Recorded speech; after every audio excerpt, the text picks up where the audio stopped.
The Niagara River, separating the U.S. from Canada, drains the entire Great Lakes system at the average rate of 2,800 cubic meters per second. The Great Lakes, the largest body of fresh water in the world, has a drainage basin of over 250,000 square miles or 650,000 square kilometers. Since the late 1700s, there have been attempts to utilize the power of Niagara Falls. As the 19th century drew to a close, Eastern capitalists, hungry for power to drive their expanding factories, began to consider the possibility of using the energy in the falling water at Niagara Falls. In 1882, Joseph Sholkoff, an American entrepreneur, established a mill district on the American side of the river just below the upper bridge, known locally as the High Bank. Within a year, the state of New York, who had become concerned about the industrialization of the area around the falls, began a survey with the intention of establishing the Niagara Reservation, shown in green on the map. To survey the land, they engaged the services of Thomas Evershed, who had been a section engineer on the Erie Canal. The photo shows what the High Bank development looked like in 1900. It's easy to see why New York State wished to contain the industrial growth in this area.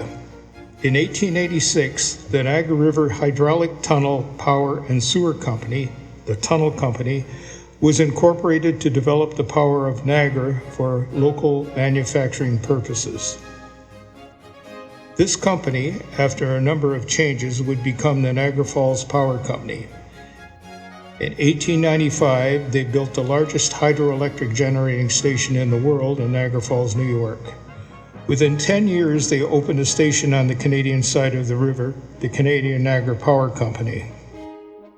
But in the late 1800s, the form and location of a power station was still a matter of conjecture. The tunnel company engaged Evershed to devise a scheme of power production. Since he knew from his previous work with the state reservation that the area below the upper bridge would be unavailable, he began to lay out a scheme to utilize the power of the Niagara River at a site distant from the river bank and above the falls. To do this, he used what we would today see as an unconventional means of water delivery. In 1886, Evershed proposed a scheme to divert water from the Niagara River by means of a canal about a mile above Goat Island, just east of LaSalle, New York. This canal would then distribute water to various mills along its length. Mills and factories would be located within an area several hundred yards wide and extending along the river for a mile and a half. These mills were to be driven by individual water wheels supplied from a dozen inlet channels. Each mill site was to have 4 turbines. The power would then be distributed to mills located above the wheel pit. The water would discharge from the wheels at the bottom of the various wheel pits through short tail race tunnels into a main discharge tunnel about 2 miles long, emptying into the lower river. This is the present-day location of the discharge portal for the sewage treatment plant of Niagara Falls, New York, discharging at a point just upstream from the Rainbow Bridge. This is the only part of the Evershed plan that was ever built.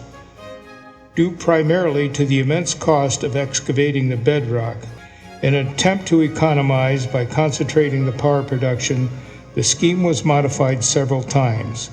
In each, the canal was shortened and power production became more concentrated. Until finally, in 1892, the decision was made to concentrate the power in a single station. By now, the original interests were renamed the Niagara Falls Power Company and had been bought out by a concern that would soon figure prominently in the development of electrical power, the Cataract Construction Company. This group of New York City businessmen included Edward Dean Adams as president, for whom the first 2 generating stations were named. Adams was a well-respected businessman and banker in New York City, where he is also a trustee of the Metropolitan Art Museum. It has been said that J.P. Morgan was the inspiration for the man in the Monopoly game, but it may well have been Adams. The secretary of the power company was a lawyer by the name of William B. Rankine, after whom the Canadian powerhouse would be named. He was also a member of the New York City financial elite, an associate and friend of Adams. Under the guidance of the company, after some flirtation with pneumatic power, they would go on to build a generating station of such historical importance that it would set the technological precedent for the world's power systems. By the time of first power in 1895, it had become evident that the generation of alternating electricity in a central station would be the way of the future. To supply the projected demand, the Niagara Falls Power Company, the operating branch of the Cataract Construction Company, added capacity at the rate of one 5,000 horsepower unit per year until they had installed 21 units in two virtually identical generating stations. This expansion was driven largely by the burgeoning electrochemical industries on both sides of the border. By the time that the Niagara Falls Power Company looked to expand into Canada, the Canadians had realized that their side of the river would need its own means to protect the natural beauty of the falls. In 1885, the Queen Victoria Niagara Falls Parks Commission was established for just that purpose, to protect the natural beauty of the areas adjoining the falls. This is the light green area shown on the map across the Niagara River from the Niagara Reservation. From this original goal, a park would be established on the Canadian side that now extends the full length of the Niagara River. It would ultimately grow to contain a large greenhouse, a school of horticulture, several historical markers and heritage sites, including Brock's Monument at Queenston Heights, and miles of flowers and trees. This photo was taken near the modern intersection of Clifton Hill with the Niagara Parkway. Looking north towards the Honeymoon Bridge, or Upper Steel Arch Bridge, there are three vertical rectangles in the middle distance. These are on the American side of the river and are part of the Pittsburgh Reduction Company. This company would later become known as the Aluminum Company of America and was located on the High Bank. It left Niagara Falls just after World War II. From this photo, we get a sense of how close the industrial blight of the High Bank was to one of the scenic wonders of the world. The commissioners realized that the park's mandate would prove to be a costly one. They began to look for a way to finance the operation. Selling water rights to power companies was an obvious solution. The Niagara Falls Park and River Railway, a tourist trolley line which ran along the bank of the river, was the first company to pay for the use of water power. Their plant was once located on the site of the Niagara Park Commission Wego Station, just upriver from Table Rock. The trolley line generating station was a small station with small revenues, so when the Niagara Falls Power Company established its Canadian subsidiary and was looking to rent water, the Parks Commission was receptive. The first franchise gave to Canadian Niagara a virtual monopoly to generate power on the Canadian side of the river. Canadian Niagara, however, was required by the agreement to be generating power by 1897. But during this time, the parent company was busy ironing out the details of a power system that would soon be adopted by the whole industrialized world. To understate the case, they had their hands full. In an attempt to fulfill their agreement with the park, they installed two 750 kilowatt alternators in the powerhouse of the trolley line. This was to no avail, and the franchise agreement lapsed. During the renegotiation, Canadian Niagara lost their monopoly. 1901 saw the beginning of construction of the Rankine plant of the Canadian Niagara Power Company, a living monument to the birth of the electrical age. Construction of the forebay required the installation of a copper dam in the upper river.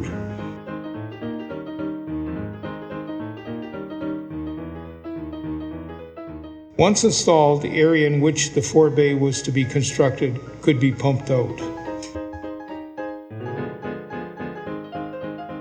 To hold back the pressure of the upper rapids, the dam was constructed with two lines of cribs.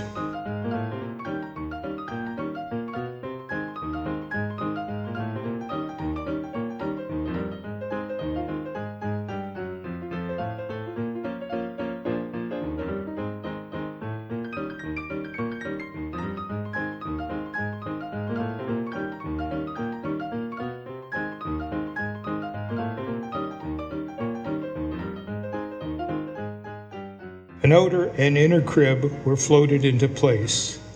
Between these were placed a puddle composed of gravel and earth.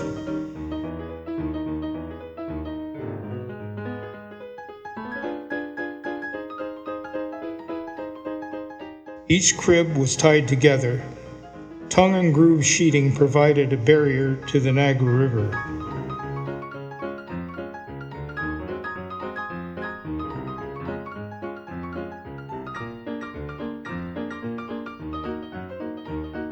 Once the battery of pumps completed the dewatering, only one of them was required to maintain the area dry for construction. During the construction of the intake, the wheel pit was also underway. An auxiliary plant was required for operation of the machinery, much of which was driven by steam. Boilers were erected to supply the steam engines that operated air compressors and pumps. Excavation began in 1901. The first work was on the north portion or downriver side of the wheel pit. This section eventually housed units 1 to 5. Before construction of the north section was completed, work had also begun on the south end of the wheel pit.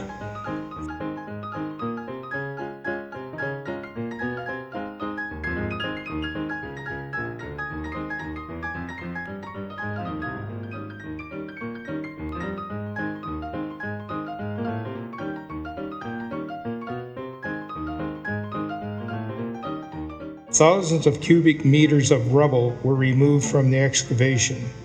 Some of this was taken to a nearby dump. In many instances, this rubble was used to modify the shoreline at the entrance to the forebay. The majority of the rubble was dumped from the trestle of the Park and River Railway at the foot of Bowman's Ravine. The entire ravine was filled in. The trestle was never removed. Water first entered at the intake weir. This weir established a pool of quiet water where ice could float to the surface and be flushed downriver by the surface current. The supply for the station was drawn from below the surface current. The water then passes through the ice racks before entering the inner forebay.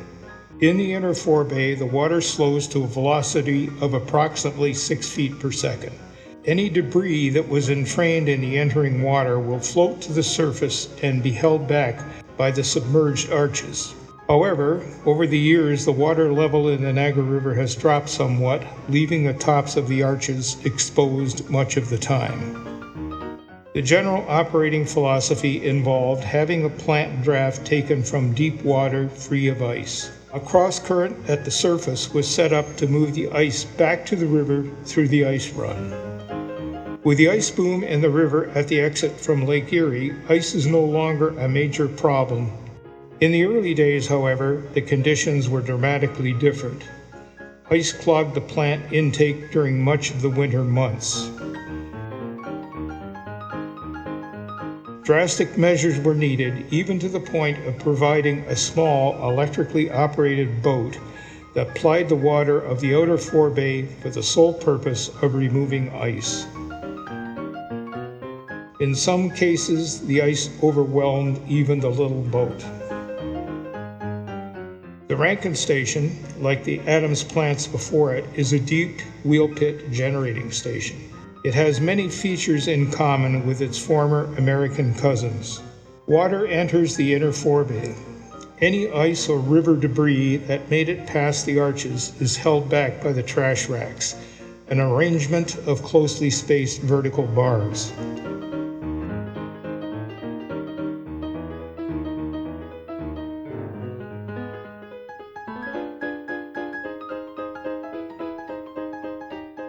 Past the trash racks, the water encounters the head gate. The head gate is used to block off water from entering whenever a particular unit is not in operation. Here we see the head gate being driven down to the closed position.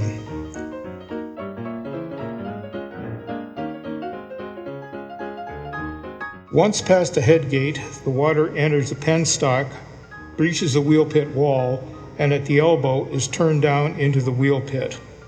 100 feet below are located the turbines.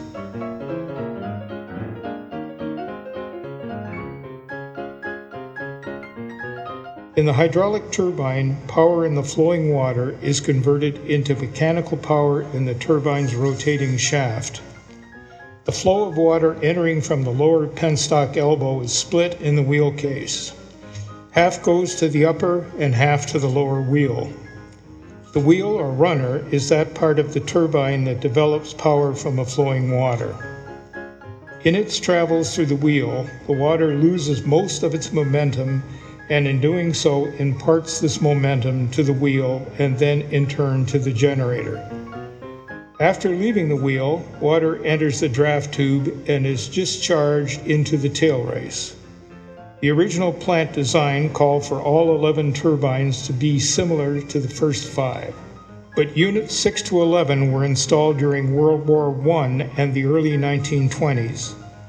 By this time, technology had advanced to the point where one wheel could develop the power that previously required 2.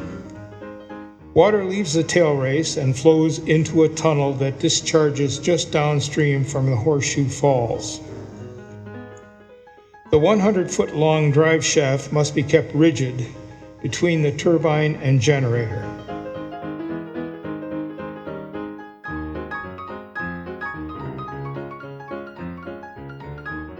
Two guide bearings give support and limit flexing.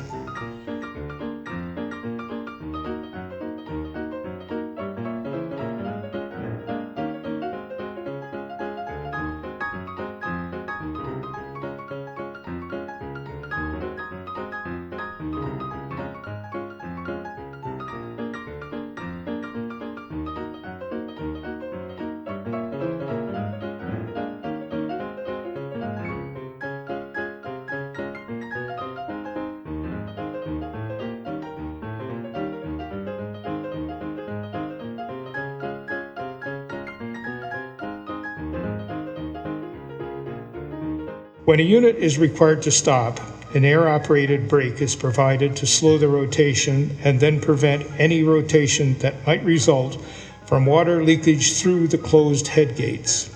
A third bearing, the thrust bearing, is located on the level just below the generator hall.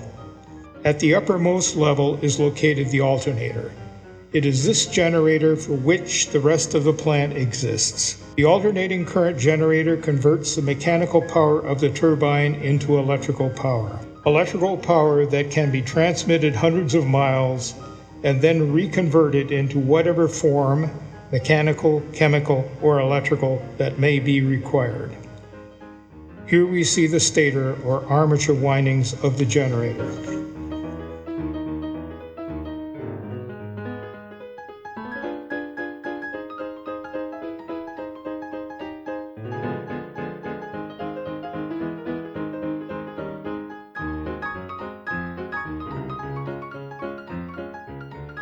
The governor is the device that controls the speed or power output of the unit. In the case of the Rankine station, this is by means of flyballs. In response to this output, water flow to the turbines is changed and power output is modulated. At the end of 1992, the Rankine plant was automated. The flyball governors were replaced by a computer-controlled servo motor.